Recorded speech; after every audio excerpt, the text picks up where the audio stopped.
भगवते वासुदेवाय। श्लोक दोहराना है। नीलाचल निवासाय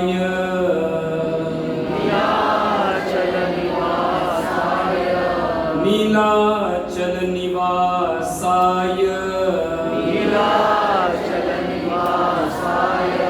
नित्याय परमात्मने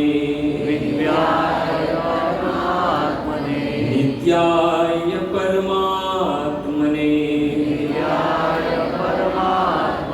बलभद्र सुभद्राभ्याम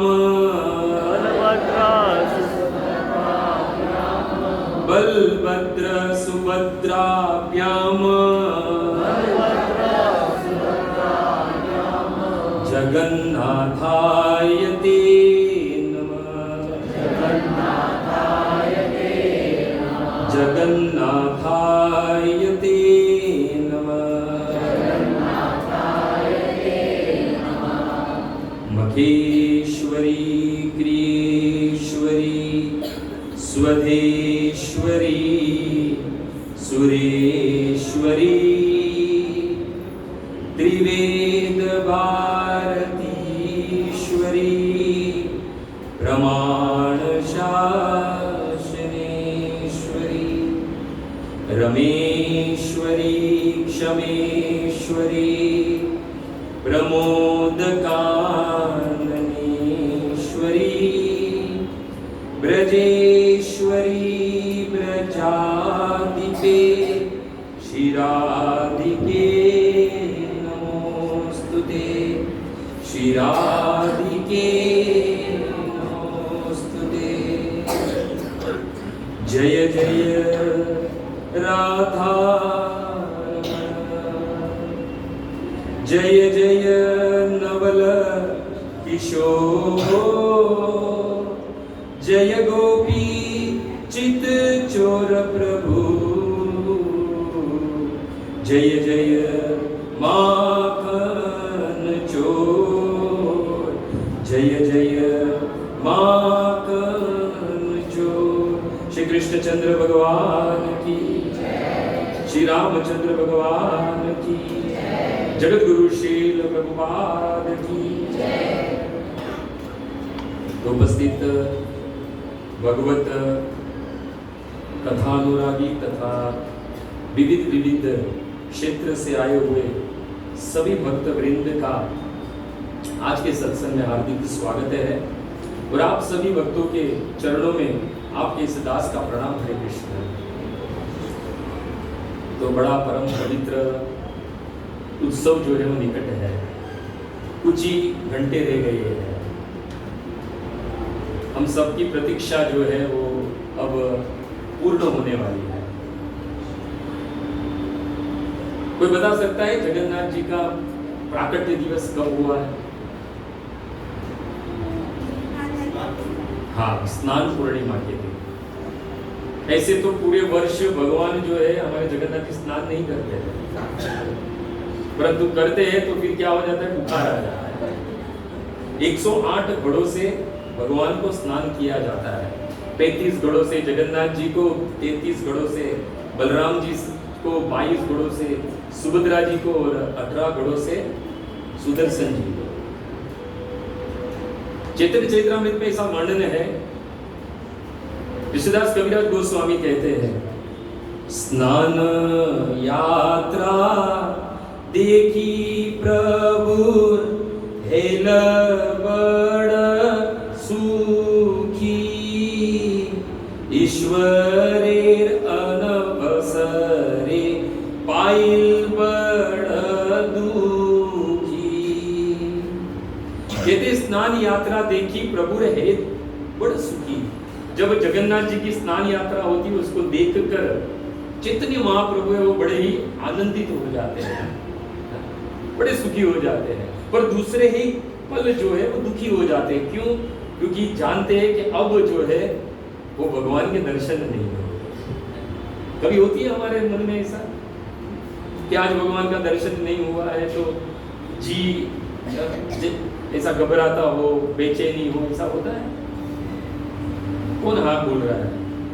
अगर हाँ बोलता है वो या जगन्नाथपुरी में रहेगा या फिर वृंदावन में रहेगा, ये माया नगरी में तो नहीं रहेगा। ऐसा कहा जाता है कि भगवान जगन्नाथ जी 15 दिन के लिए विश्राम हो जाता है, उनको बुखार लगता है, दर्शन बंद हो जाता है। किसी को पता है कि उस वक्त भगवान कहाँ वास करते हैं? अल्हारनाथ में, ब्रह्मगिरी पर्वत पर है, जहाँ भगवान जो है वो चतुर्भुज में है, विष्णु रूप में है। गरुड़ जी चरण के पास है, बाजू में भूदेवी और श्रीदेवी दोनों विराजमान है।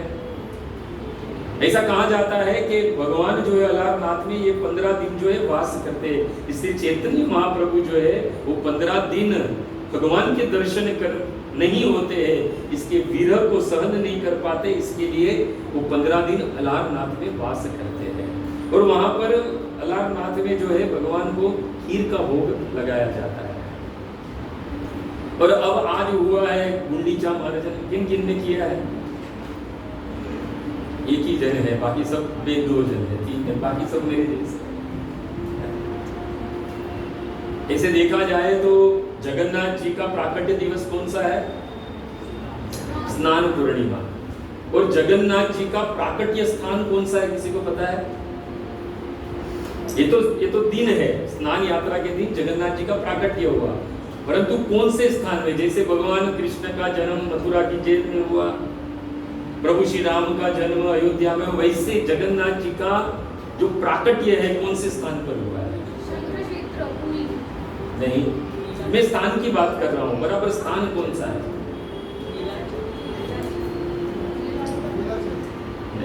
है नीलाचल पर, वहां पर एक स्थान है।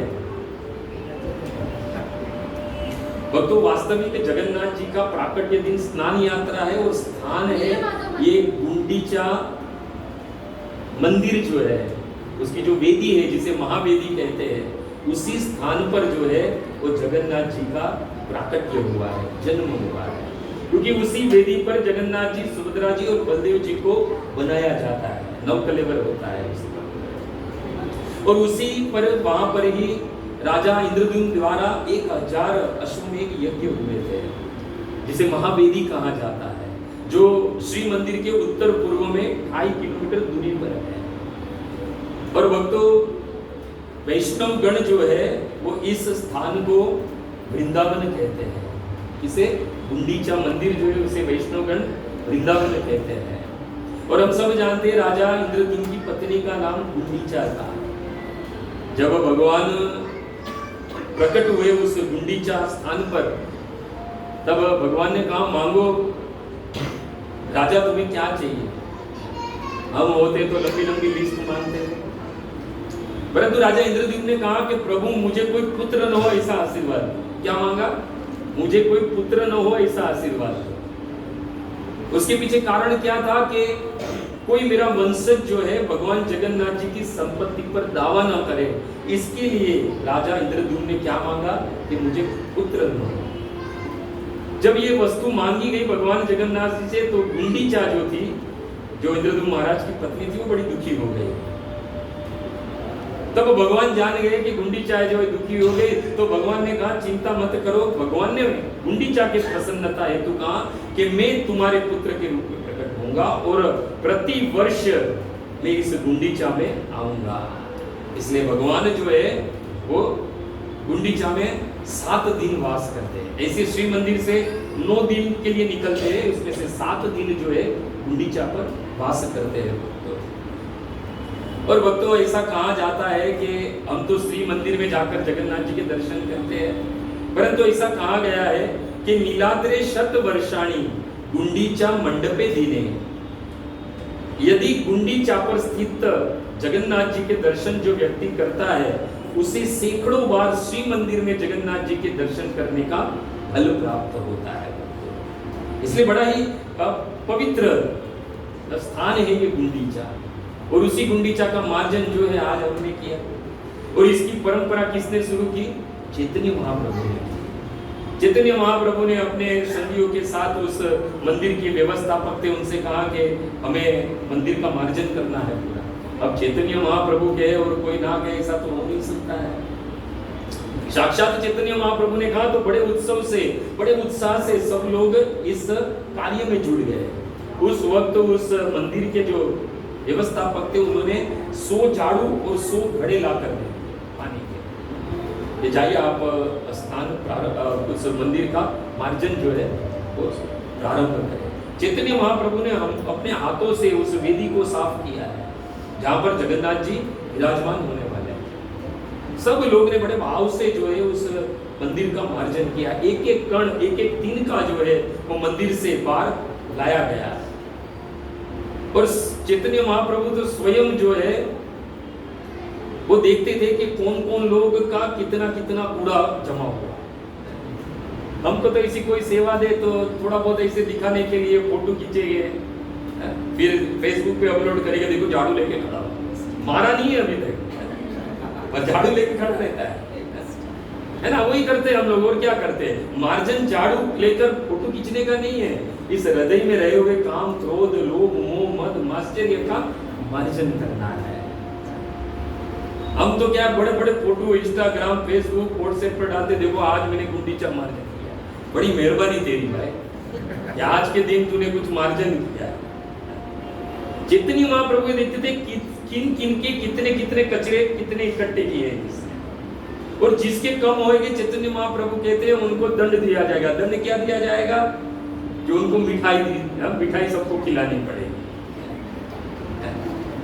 तो ये गुंडीचा मार्जन का वास्तविक लीला तत्व है भक्तों।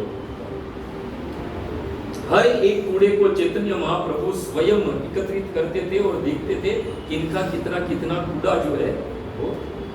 यानी कहने का तात्पर्य ये है कि उस मार्जन करते वक्त, गुंडीचा मार्जन करते वक्त हमारे हृदय का मार्जन कितना हुआ है वो स्वयं भगवान चैतन्य महाप्रभु और जगन्नाथ जी देखते हैं कि ये जीव ने अपना मार्जन अपने हृदय में रहे हुए एक काम, क्रोध, लोभ, मोह, मद, माश्चर्य का कचरा कितना साफ किया है।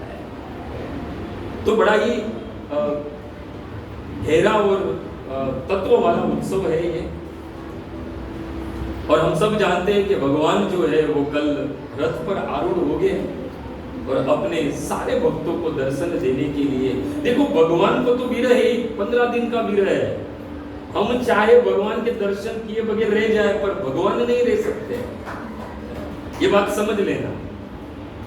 हम शायद जाए नहीं जाए पता नहीं, पर भगवान तो देखते हैं कि आज मंगला आरती हो, मेरा भाई ये भक्त आया नहीं। भगवान तो ढूंढते हैं और भगवान भक्त के बगैर रह नहीं सकते। इसलिए 15 दिन की जो विरह है, जो भगवतों का दर्शन नहीं हुआ है, भगवान को अपने भक्तों का दर्शन नहीं हुआ है, भगवान क्या करते हैं? श्री मंदिर से बाहर आ जाते हैं, क्योंकि पता है कि भक्त तो आएगा नहीं, सोया हुआ रहेगा कहीं या फिर मार्जन करके थक गया होगा। तो भगवान स्वयं अपने भक्तों को दर्शन देने के लिए श्री मंदिर से अपने भाई बलराम और अपनी बहन सुभद्रा के साथ इस संसार को, जगत समस्त जीवों को, जो उनके अंश है, जो सब उनके धाम से आए हुए पुनः अपने धाम को ले जाने के लिए भगवान जो है उस रथ पर आरूढ़ होते हैं। ऐसे तो देखा जाए तो ये लीला 3 स्थान पर हुई है। जगन्नाथ जी की रथ यात्रा जो है 3 स्थान पर हुई है। एक तो नीलाचल क्षेत्र में, दूसरी द्वारिका में, और तीसरा जो है वृंदावन में। ऐसे देखा जाए तो वृंदावन की जो रथ लीला है, जगन्नाथ जी का प्राकट्य जो है, जैसे नीलाचल धाम में हुआ, पुरुषोत्तम क्षेत्र में, द्वारिका में हुआ, हम सब जानते हैं कैसे हुआ है। भगवान ने अपनी लीला का स्मरण किया, श्रवण किया और अष्ट सात्विक विकार प्राप्त हुए। तो वो दर्शन नारद मुनि ने किया। वहां पर जो है नीलाचल पुरुषोत्तम क्षेत्र में भी जगन्नाथ जी का प्राकट्य हुआ, वैसा ही प्राकट्य जो है वृंदावन में हुआ है, और वो प्रथम हुआ है, सब प्रथम हुआ है। ये कथा जो है थोड़ी गोपनीय है, ये सबको नहीं बताई गई है, क्योंकि ये वास्तविक कथा जो है वो हमारे षड गोस्वामी के द्वारा प्रदत्त है। हम सब जानते हैं कि जगन्नाथ जी जो है किन किन के घर में ठाकुर जी की सेवा है। अच्छा, ठाकुर हमारे घर पे या लाला है या फिर राधा कृष्ण है, यदि हम उसे जगन्नाथ जी के रूप में परिवर्तित करना चाहते हैं तो क्या करना होगा? कुछ लोग जगन्नाथ जी का मुख ऐसा बनाते हैं, बाद में हाथ में बांसुरी, ऐसे पिक्चर बहुत देखते हैं, परंतु वास्तविक देखा जाए तो यदि कृष्ण को जगन्नाथ जी यदि बनाना है तो और कुछ नहीं करना है, ब्रज की लीला का श्रवण करवाना है। जैसे ही कृष्ण ब्रज की लीला का श्रवण करते हैं तब भगवान कृष्ण कृष्ण नहीं रहते, वो जगन्नाथ जी में परिवर्तित हो जाते हैं। कुछ नहीं करना है ज्यादा, क्या करना है? गोपी गीत सुना दो, या फिर ब्रज का कोई एक श्लोक गा लो कृष्ण के सामने। बरहा पीडम नटवर वपु कर्णियो कर्ण कारणम प्रियदवास कनक पिसम वैजंतीम च माला रुंगाण वेणुधर सूदियो पुरेन गोप वृंदे वृंदा अरण्यम स्वपद रमणम प्राविशित गीत कीर्ति। या फिर गोपी गीत का कोई भी एक श्लोक गा लो। जैसे ही एक ब्रज का श्लोक या ब्रज की लीला का श्रवण करते ही कृष्ण के हृदय में विरह उत्पन्न होता है। श्रीमती राधा रानी के लिए और ब्रजवासियों के लिए, नंद और यशोदा के लिए तुरंत ही कृष्ण जो है वो जगन्नाथ जी में परिवर्तित हो जाते हैं। इसलिए श्री कृष्ण को यदि प्रसन्न करना है तो राधे राधे कहना है, और राधा रानी को प्रसन्न करना है तो क्या कहना है? कृष्ण कृष्ण कहना है। राधे राधे कहते तो कृष्ण प्रसन्न होते हैं, और कृष्ण कृष्ण कहते हैं तो राधा रानी प्रसन्न होती है। ये हम गौड़ीय है चैतन्य महाप्रभु के अनुगत्य में जो है, हम अकेले राधा राधा और अकेले कृष्ण कृष्ण नहीं करते, हम क्या करते हैं? हरे कृष्णा कृष्णा कृष्णा हरे हरे, हरे राम राम राम हरे हरे। इसलिए भक्तों, वृंदावन में भी यदि कभी जाए तो वृंदावन में हम क्या कहते हैं? राधे राधे कहते हैं। देखो, वृंदावन में एक रिस्ट्रिक्शन है और एक इंस्ट्रक्शन है। रिस्ट्रिक्शन क्या है? वहां कृष्ण कृष्ण नहीं बोलना है, और इंस्ट्रक्शन क्या है? कि राधे राधे बोलना है। यदि ये इंस्ट्रक्शन और यदि ये रिस्ट्रिक्शन का पालन नहीं करेंगे तो वहां का कंस्ट्रक्शन बिगड़ जाएगा। क्योंकि भक्तों, वहां पर वृषभानु जो है वो पहरा देकर खड़े हैं। जो ब्रज में आता है हाथ जोड़कर कहते हैं कि यहाँ कृष्ण कृष्ण नहीं कहना है। वृषभानु हाथ जोड़कर वृंदावन धाम की ओर आने वाले को कहते हैं कि कहीं और आप कृष्ण कृष्ण कह लो, परंतु इस वृंदावन में कृष्ण कृष्ण ना कहिए, क्योंकि वृंदावन जो है वो रसिकों की भूमि है। कृष्ण कृष्ण नाम सुनते ही राधा रानी प्रिया जी अपने होश खो बैठती है, अपनी शुद्ध बुद्ध खो बैठती है। उन्मंती उन्मादिनी प्रमादिनी भवती प्रिया। इसलिए वहां पर कृष्ण कृष्ण नहीं कहना है, वहां पर क्या कहना है? यानी कहने का तात्पर्य ये है कि ये जगन्नाथ जी के हम जो दर्शन कर रहे हैं, जीव जो अपने भगवान के दर्शन ये चर्म नेत्र से नहीं कर सकते, परंतु आज उस जगन्नाथपुरी में यदि जीव अपने चर्म नेत्र से जगन्नाथ जी का दर्शन कर सकते हैं तो उसका एक और एक मात्र श्रेय जो है श्रीमती राधा रानी को जाता है। ऐसे देखा जाए तो भक्तों, जब कभी भी कृष्ण राधा का नाम लेते हैं या फिर राधा रानी कृष्ण का नाम लेते हैं तो विरह उत्पन्न होता है। बात करें तो द्वारिका की भक्तों, नित्य कृष्ण जो है वो राधा रानी और ब्रजवासियों की विरह में रात रात भर रोते रहते थे। 16,108 रानियां, वैकुंठ जैसा ऐश्वर्य, लाखों दास दासी नौकर चाकर सब कुछ होने के बावजूद भी कृष्ण जो है रात दिन रोते रहते थे। किसके विरह में? राधा रानी और ब्रजवासियों के, अपने पिता नंद और यशोदा के। कभी कभी विरह इतना प्रगाढ़ हो जाता था कि कृष्ण जो है वो अचेत हो जाते थे, मूर्छित हो जाते थे। कभी कभी राधा रानी को भी जब कृष्ण का विरह इतना उत्पन्न होता था तो राधा रानी भी जो है मूर्छित हो जाती थी। एक दिन की बात, राधा रानी और ब्रजवासी के विरह में द्वारिका में कृष्ण को इतना विरह हुआ और विरह इतना प्रगाढ़ हो गया कि कृष्ण जो है वो मूर्छित हो गए। और उसी वक्त देव योग से वहां पर नारद मुनि और उद्धव जी जो है वो उपस्थित हो गए। हम सब जानते हैं नारद मुनि क्या है, भगवान के 12 महाजनों में से एक। स्वयं नारद शंभु कुमार और कपिलो मनु प्रहलाद जनक भीष्म बलि भैया सखी भयम 12 महाजनों में से एक नारद मुनि। और उद्धव जी का तो क्या कहे, कृष्ण से दैत सखा, सुखदेव गोस्वामी कहते हैं भगवान के भक्त भगवान की लीला तथा भगवान की अवस्था को तुरंत समझ जाते हैं। जैसे ही कृष्ण को मूर्छित अवस्था में देखा तो उस वक्त उद्धव जी और नारद जी समझ गए कि कृष्ण कोई गुड्य लीला करने वाले हैं। और भक्तों, कृष्ण की इस अवस्था, इस स्थिति को ही राधा विरह दूर कृष्ण कहते हैं।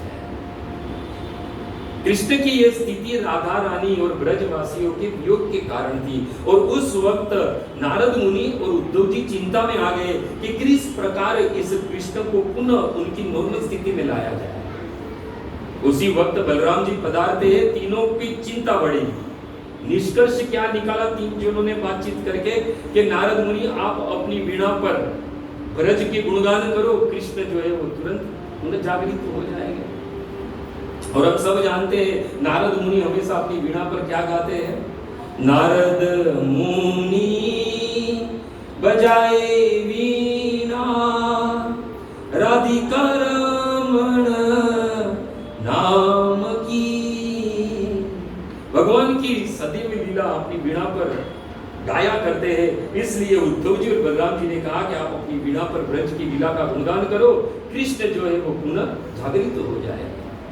नारद जी तैयार हुए, पर नारद जी ने कहा कि एक संशय है, यदि मैं अपनी वीणा पर कृष्ण ब्रज की लीला का गुणगान करूंगा तो कृष्ण उठेंगे तब क्या होगा, आप जानते नहीं हो।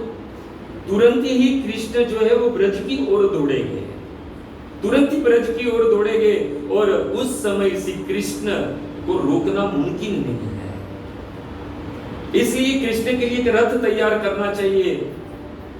तुरंत ही बलराम जी ने क्या किया, कृष्ण के सारथी का नाम क्या है, दारुक, दारुक को बुलाया और तुरंत ही भगवान का रथ जो है द्वार पर खड़ा किया। भगवान के रथ का नाम क्या है, अरे कल खींचने वाले हैं, आज तो कम से कम याद कर लो तो कल खींचने में समझ में आएगा।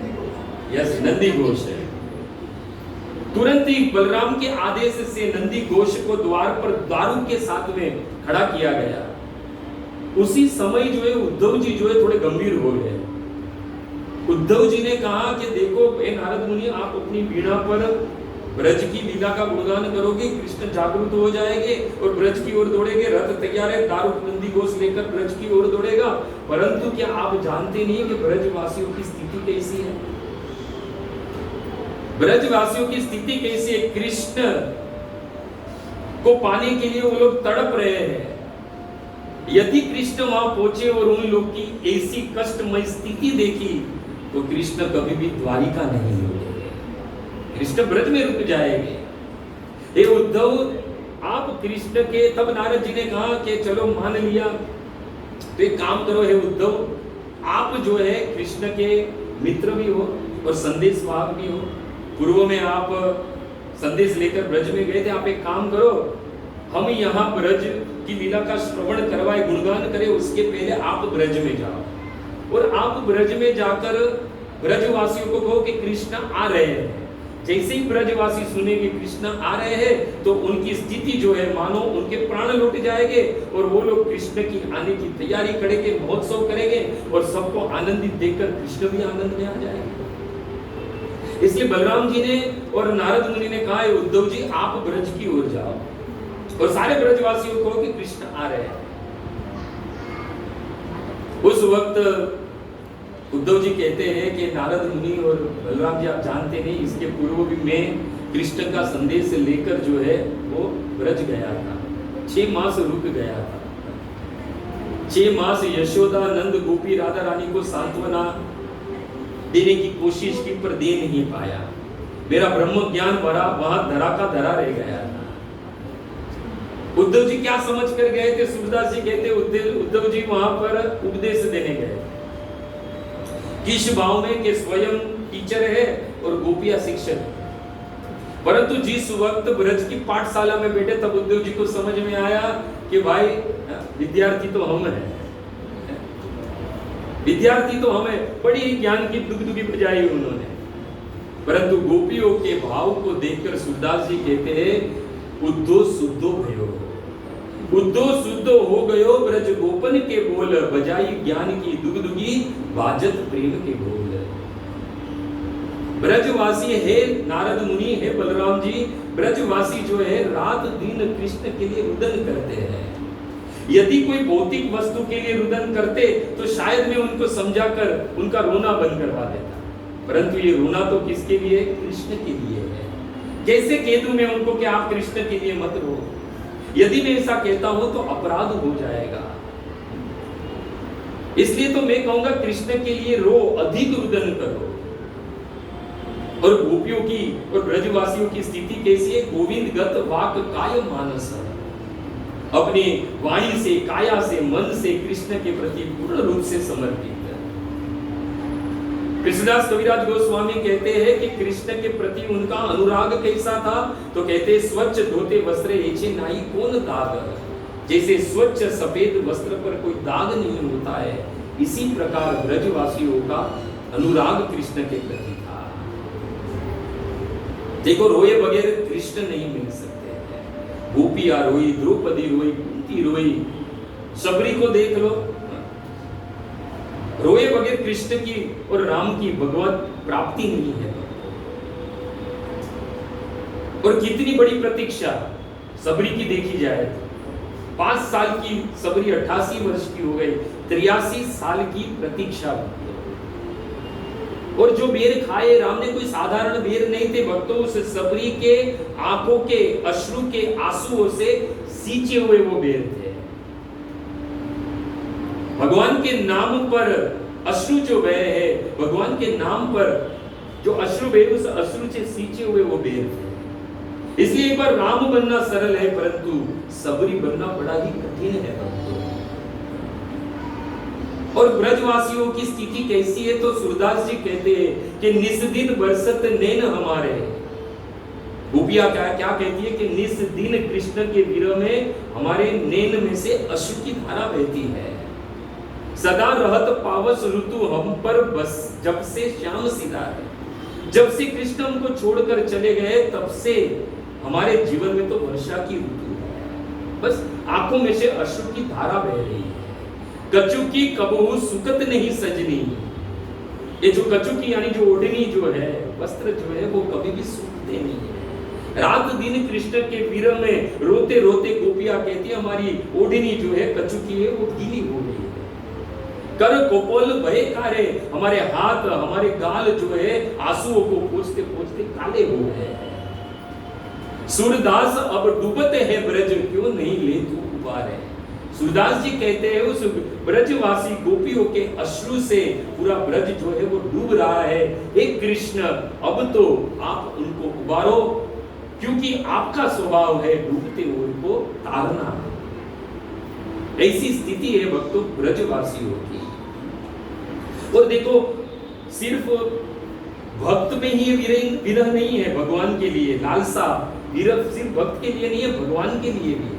भगवान भी भक्त के दर्शन नहीं करते, व्याकुल हो जाते हैं, आंसुओं की अश्रु की धारा बहने लगती है भगवान की। रामायण में देखते हैं माँ सीता का जब अपहरण हो जाता है, हरण हो जाता है, तब स्थिति कैसी हो जाती है भगवान की, अपने भक्त के दर्शन हो। हे खग, हे मृग, हे मधुकर सेनी, तुम देखी सीता मृग नहीं। झरने, भौरे, वृक्ष, लता पता, पशु पक्षी सबसे पूछ रहे थे कि आपने मेरी सीता को देखा है। ये विरह दोनों बाजू है भक्तों। ऐसे देखा जाए तो रोने से जग डरता है, परंतु जो कृष्ण की भक्ति करता है वो तो कहता है उसे रोने में आनंद है। जो रोने से जग डरे मेरे मन आनंद। इसलिए रोना बड़ी सामर्थ्य की बात है। देखो भौतिक वस्तु, भौतिक जगत, भौतिक संबंध के लिए रोगे तो कमजोर हो जाओगे। यदि इस जगत के लिए रोओगे तो कमजोर हो जाओगे, और यदि इस जगत के नाथ जगन्नाथ के लिए रोओगे तो बड़े ही मजबूत हो जाओगे। इसलिए भक्तों, यदि किसी ने रोना सीख लिया, करदंतम यदि जाना से किम दूरे करुणा वर्ण, यदि जिन्होंने रोना सीख लिया उसके लिए कृष्ण दूर नहीं है भक्तों। वृंदावन के वैष्णव तो कहते हैं कथा में जिस पर कृष्ण की कृपा हो जाए ना, जब कथा सुनते हैं उसमें कृष्ण की कृपा हो जाए तो कथा हंसते हंसते सुनते हैं, परंतु यदि कथा में श्रीमती राधा रानी की कृपा हो जाए तो वो भक्त कथा रोते रोते हुए सुनता है। इसलिए इस भक्ति मार्ग में रोना जो है बड़ी सामर्थ्य की बात है। यशोदा को देख लीजिए, हम बड़े भाव में कहते हैं कि हम तो यशोदा की तरह कृष्ण की सेवा करते हैं, हमारे में भी यशोदा का भाव है। यशोदा का मतलब क्या है? यशोदा का मतलब ये है जो यश देना चाहे, जो यश दे वो यशोदा है।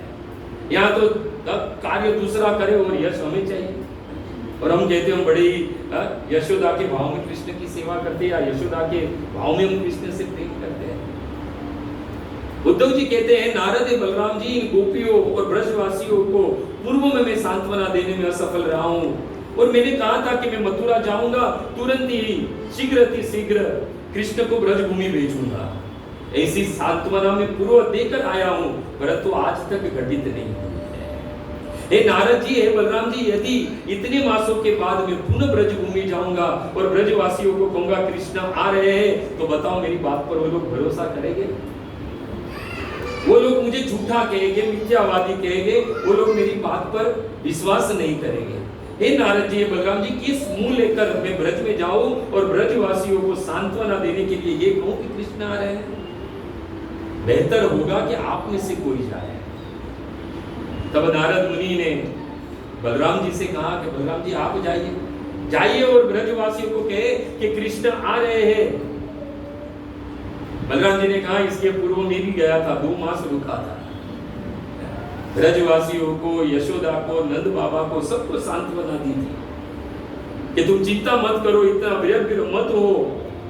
उनकी स्थिति कैसी थी? जल बिन मछली, जैसे जल के बिना मछली तड़पती है, वैसा पूरा ब्रज जो है कृष्ण के विरह में तड़प रहा था।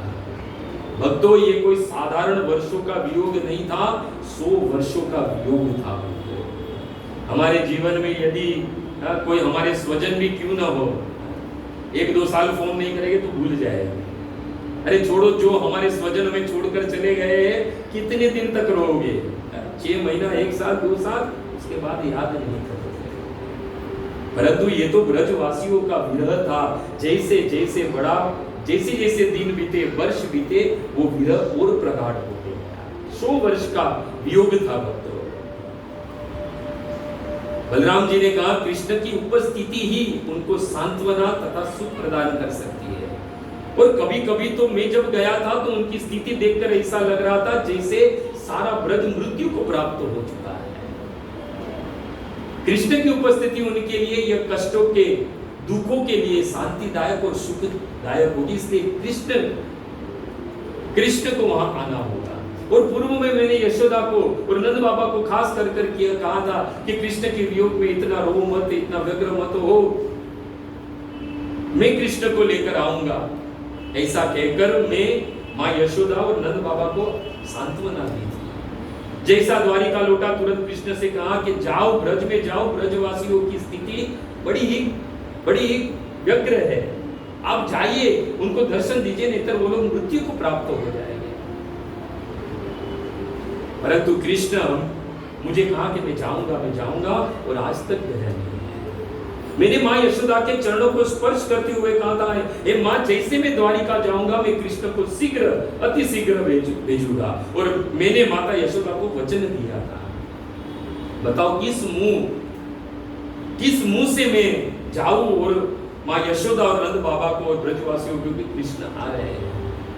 सबसे पहले तो मां यशोदा कहेगी बलराम तो झूठा है, पूर्व में भी कहकर गया था, आज तक कृष्ण नहीं आया, आज तक मेरे कान्हा के दर्शन नहीं हुए।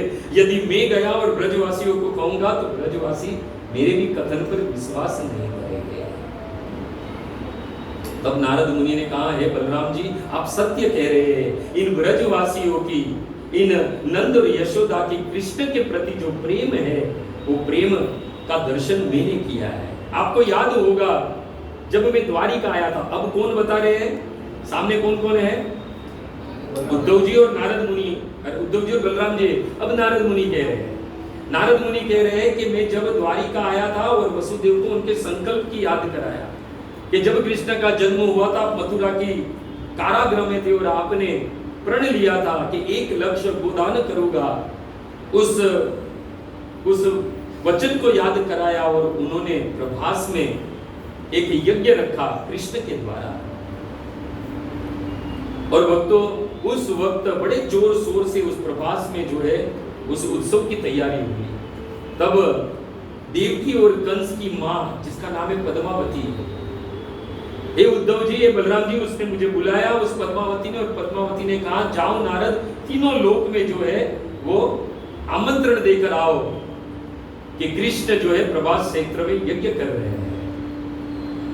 और जब मैं जा रहा था तब पद्मावती ने पुनः मुझे बुलाकर कहा कि सब जगह पर, तीनों लोक में आमंत्रण देना, परंतु ब्रज में मत आमंत्रण देना।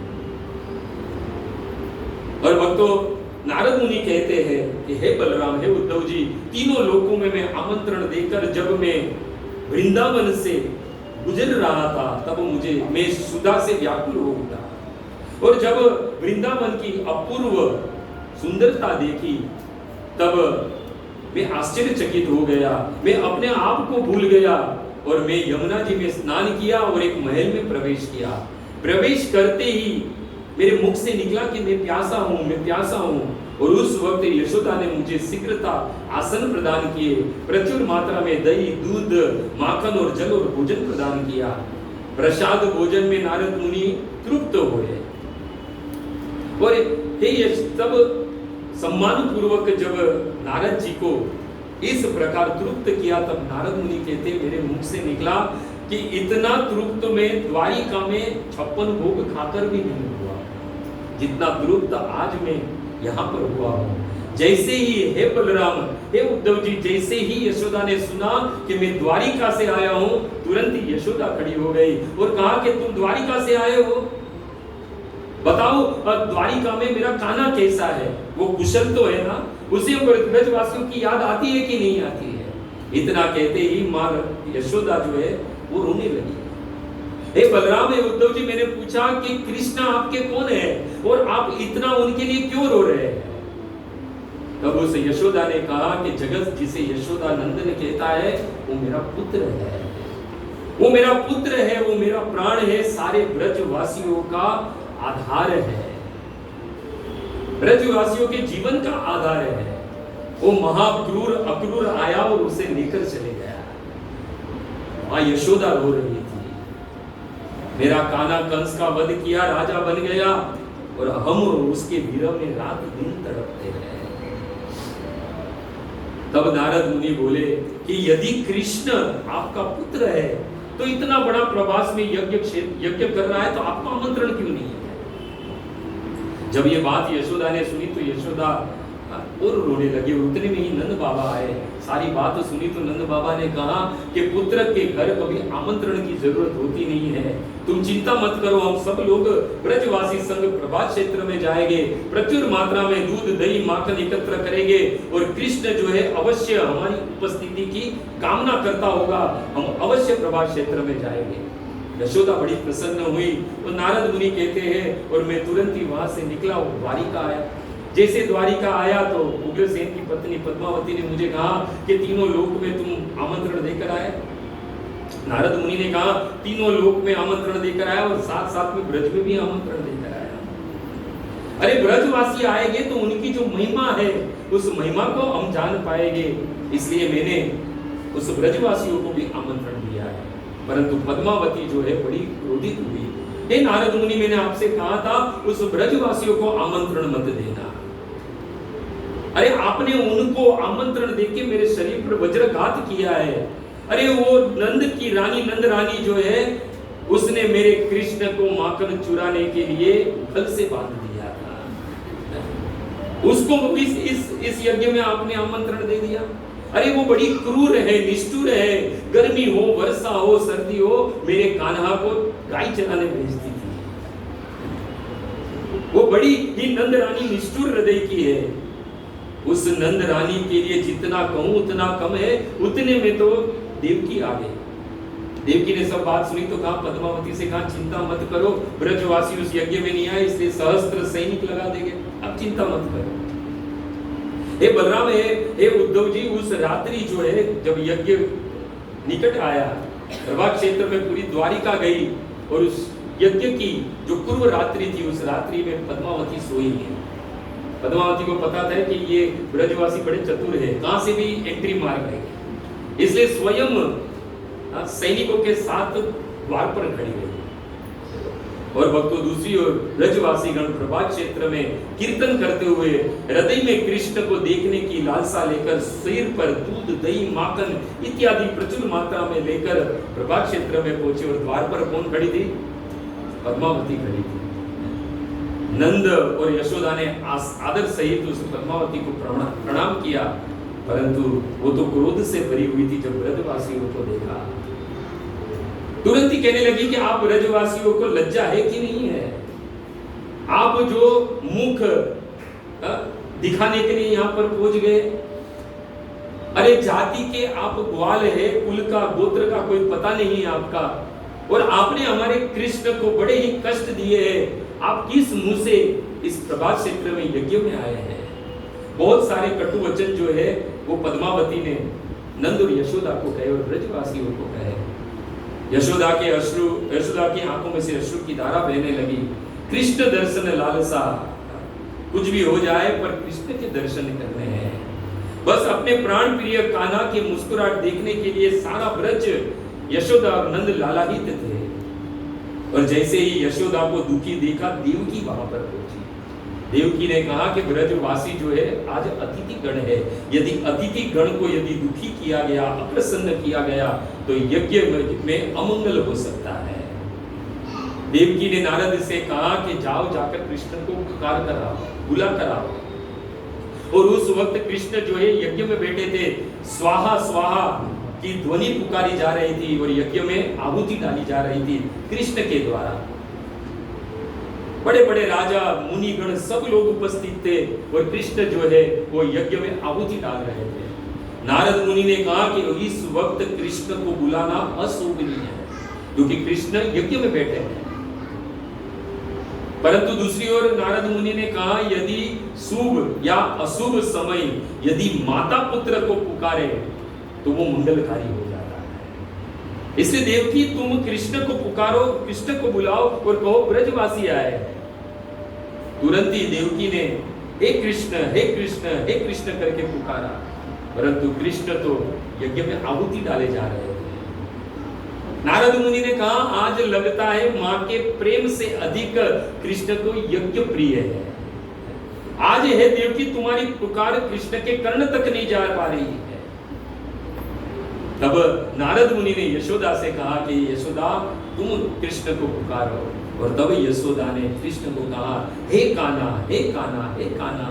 जैसे ही यशोदा की पुकार जो है वो कृष्ण के कर्ण में गई, स्वाहा स्वाहा शब्द चालू था, परंतु कृष्ण यज्ञ में आहुति डालना बंद हो गए और कृष्ण तुरंत ही यज्ञ स्थली से खड़े हो गए। और जिस दिशा से ये कान्हा अपनी माँ यशोदा की पुकार सुनी, उस दिशा में दौड़ने लगे।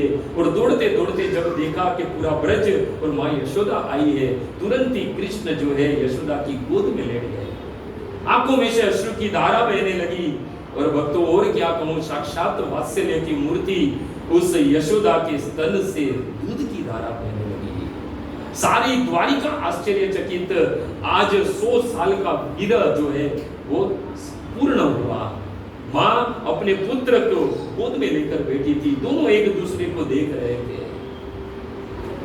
भक्तों, इस प्रकार जब नारद मुनि जब इस ब्रजवासी और कृष्ण के प्रेम की चर्चा कर रहे थे, उस वक्त उद्धव और बलराम के आंखों में से भी अश्रु की धारा बहने लगी।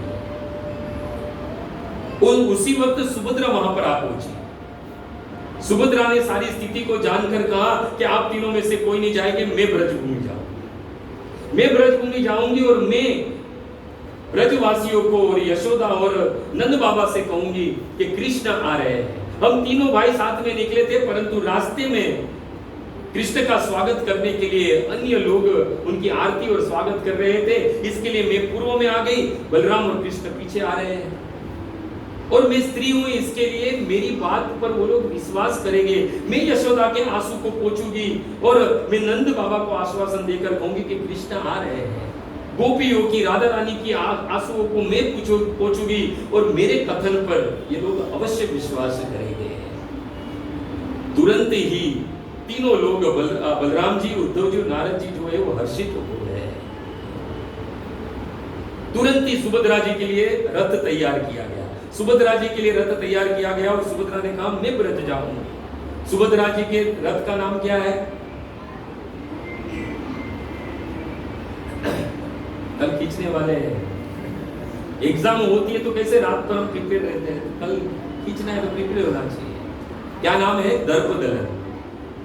सुभद्रा जी का रथ जो है दर्प दलन को तैयार किया गया और साथ ही साथ उस वक्त बलराम जी ने सोचा कि मेरा भी ब्रजभूमि से अनुराग है और कृष्ण अकेले नहीं जाएंगे, इसलिए तुरंत ही बलराम जी ने भी अपने रथ को तैयार किया। और बलराम जी के रथ का नाम क्या है?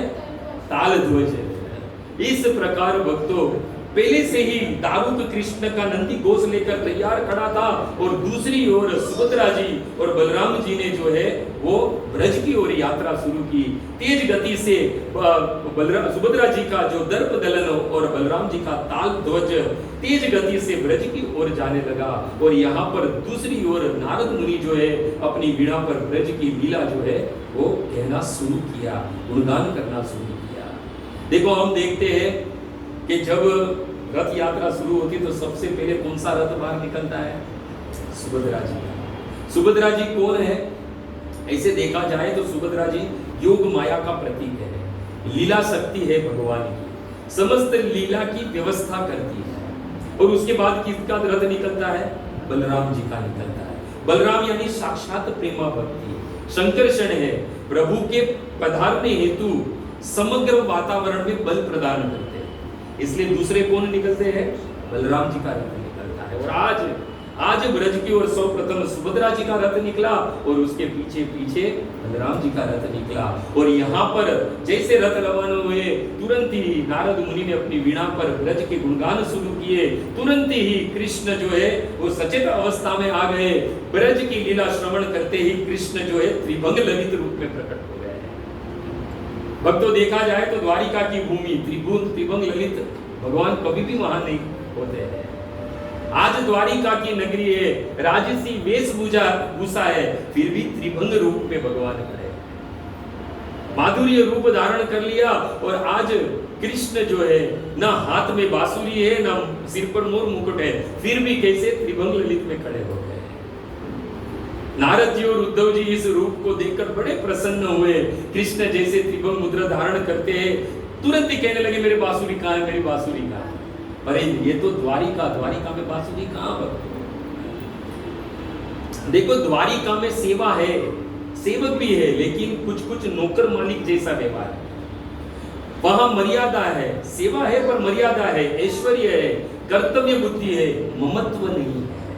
और दूसरी ओर यदि ब्रज में देखा जाए, वृंदावन में, तो सेवा है, ऐश्वर्य नहीं है, माधुर्य भाव में सेवा होती है। सेवा में कर्तव्य बुद्धि नहीं है, ममत्व है। और सेवा का प्राण ममत्व है। ममत्व मतलब समझते हैं, कृष्ण मेरे हैं, ये ममत्व है। वो वृंदावन में देखो, यदि द्वारिका और वृंदावन की बात करें तो द्वारिका में रात दिन ब्राह्मणों के द्वारा स्तवन होते रहते, कृष्ण के यशगान गाए जाते हैं द्वारिका में। और दूसरी ओर यदि वृंदावन ब्रजभूमि में देखें तो कृष्ण की भर्सना होती है। जैसे कृष्ण कहते हैं ना, जो सुख नहीं ब्रह्मा की स्तुति में, वो सुख ब्रज की मीठी गाली में। द्वारिका में कृष्ण के लिए ब्राह्मण रात दिन स्तवन करते हैं और दूसरी ओर ब्रज में कृष्ण को गाली दी जाती है और गाली भी कृष्ण को मीठी लगती है। आप देखो द्वारिका जो है वो बड़े बड़े सुंदर सुंदर सोने के महलों से सुशोभित है और दूसरी ओर वृंदावन जो है वो कुंज लता से सुशोभित होती है। द्वारिका में समुद्र की तरंगे उठती है, तब वृंदावन में यमुना जी की धीर समीर बहती है। द्वारिका चारों ओर से समुद्र से सुशोभित होती है और वृंदावन फल फूल लता कुंज सुख सारी आदि से सुशोभित होती है। द्वारिका में दास दासी का भाव है और वृंदावन में सखी सखा का भाव है। द्वारिका में कृष्ण की सेवा ऐश्वर्य भाव में होती है, परंतु वृंदावन में कृष्ण की सेवा माधुर्य भाव में होती है। द्वारिका में कृष्ण की 8 पटरानी और 16,100 रानियां है और दूसरी ओर वृंदावन में 32 करोड़ गोपियां और श्रीमती राधा रानी विराजमान है। द्वारिका में प्रधान क्या है कि मैं कृष्ण की हूं और वृंदावन में प्रधान है कि कृष्ण हमारे हैं। ये अंतर है द्वारिका और वृंदावन में।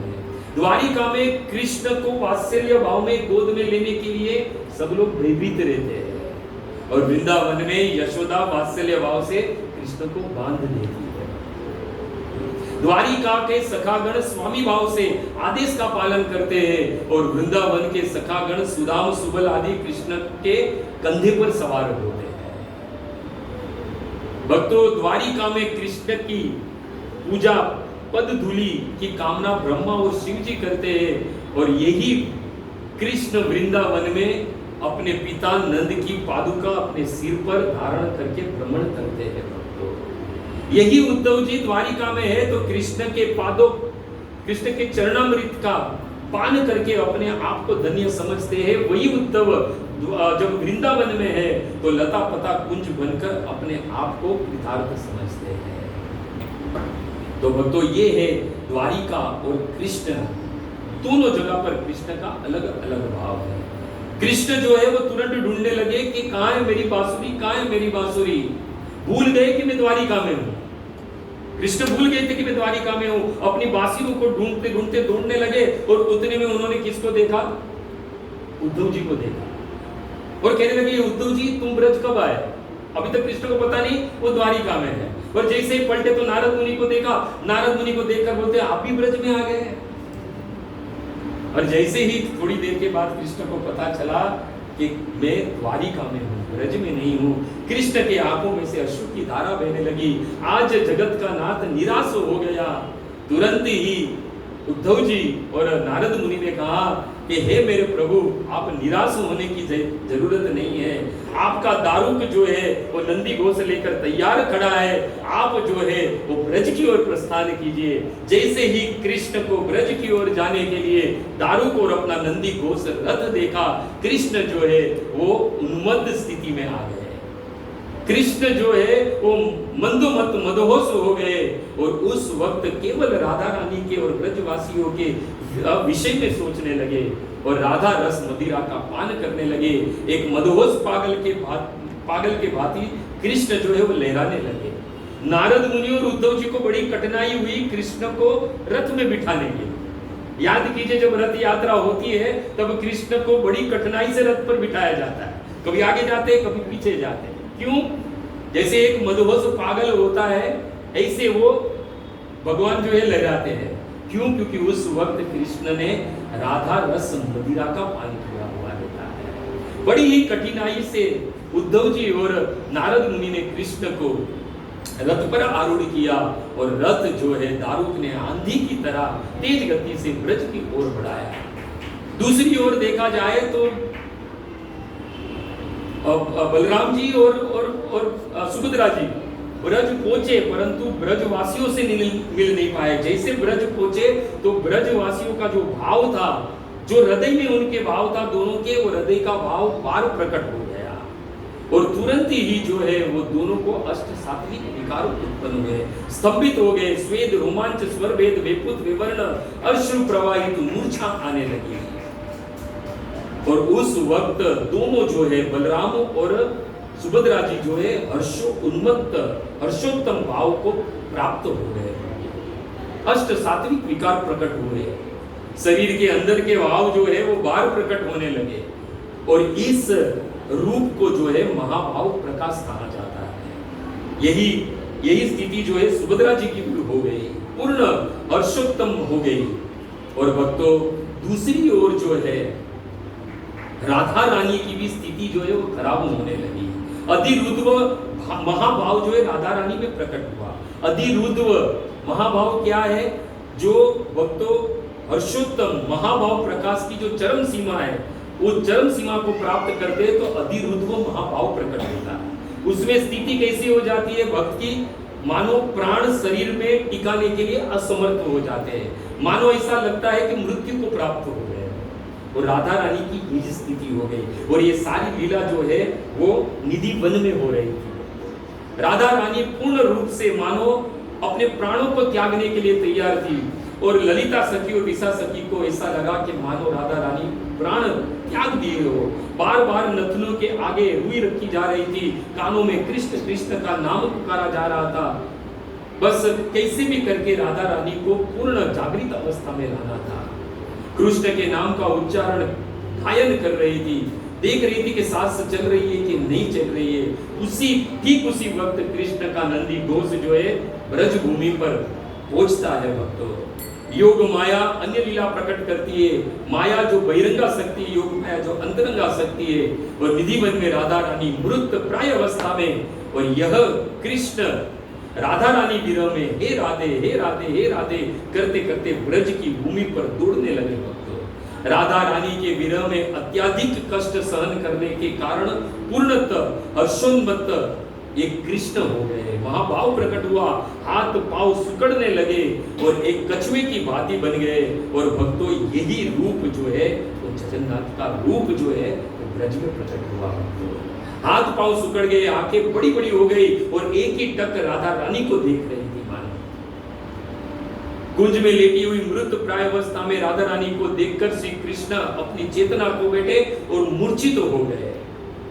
और तुरंत ही भक्तों जब उसी समय कृष्ण के दिव्य शरीर से हवा जो है वो स्पर्श होकर उस कुंज में लेटी हुई राधा रानी के शरीर को स्पर्श किया, जैसे ही स्पर्श हुआ राधा रानी जो है पुनः जागृत होने लगी। राधा रानी के मानो प्राण लौटने लगे हो, पुनः धीरे धीरे सामान्य स्थिति को प्राप्त हुई। और उसी समय ललिता जी ने धीरे से राधा रानी के कान में कहा कि कृष्ण जो है वो आ गए हैं।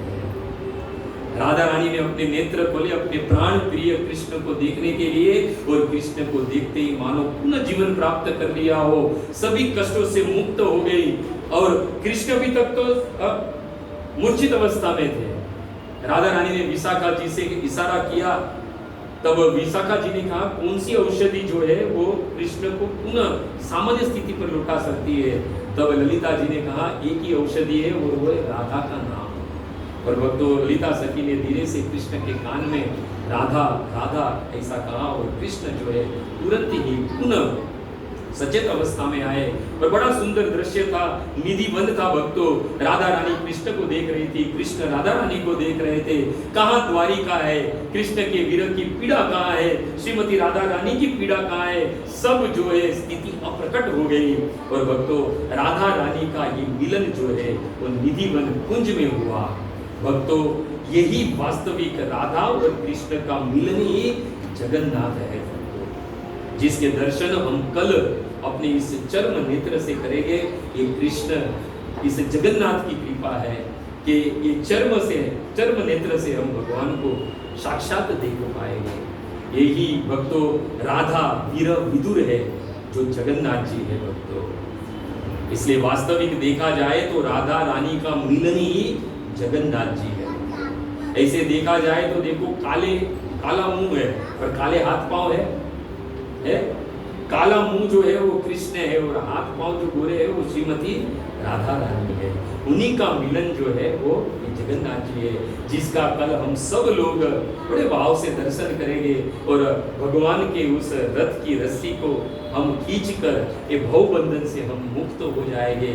फिर माँ के गर्भ में 9 महीना मल मूत्र के बीच में रहने की जरूरत नहीं पड़ेगी। पुनः ये 84 लाख की योनियों का भ्रमण बंद हो जाएगा। इसलिए आप सबसे करबद्ध निवेदन है, कल श्री राधा गिरधारी मीरा रोड में जगन्नाथ जी की रथ यात्रा है वो प्रारंभ होगी। तो आप सबसे करबद्ध निवेदन है कि आप सब लोग वहां पर उपस्थित हुए और हम अपने चर्म नेत्र से इस जगन्नाथ जी के दर्शन करके हम अपने आप को उद्धार करते हैं।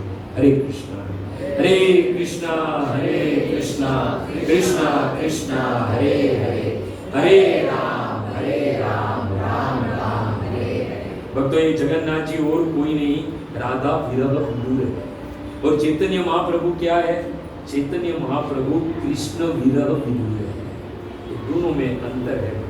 जब महाप्रभु जगन्नाथ जी को देखते हैं ना, तब जगन्नाथ जी श्याम सुंदर बन जाते हैं। और जब जगन्नाथ जी चैतन्य महाप्रभु को देखते हैं, तब चैतन्य महाप्रभु राधा रानी बन जाती है। ये है आप परस्पर प्रेम का संबंध, जो बड़े ही हम भाग्यशाली है कि पुरी में न रहते हुए भी श्री प्रभुपाद की कृपा से आज जगत में चारों ओर जो है वो रथ यात्रा का उत्सव मनाया जा रहा है। तो ये कृपा है श्री प्रभुपाद की, हम ऋणी हैं उनके, जिनके कारण हम सब जो है इस यात्रा का, रथ यात्रा का लाभ ले सकते हैं। हरे कृष्ण कृष्णा कृष्णा कृष्णा हरे हरे।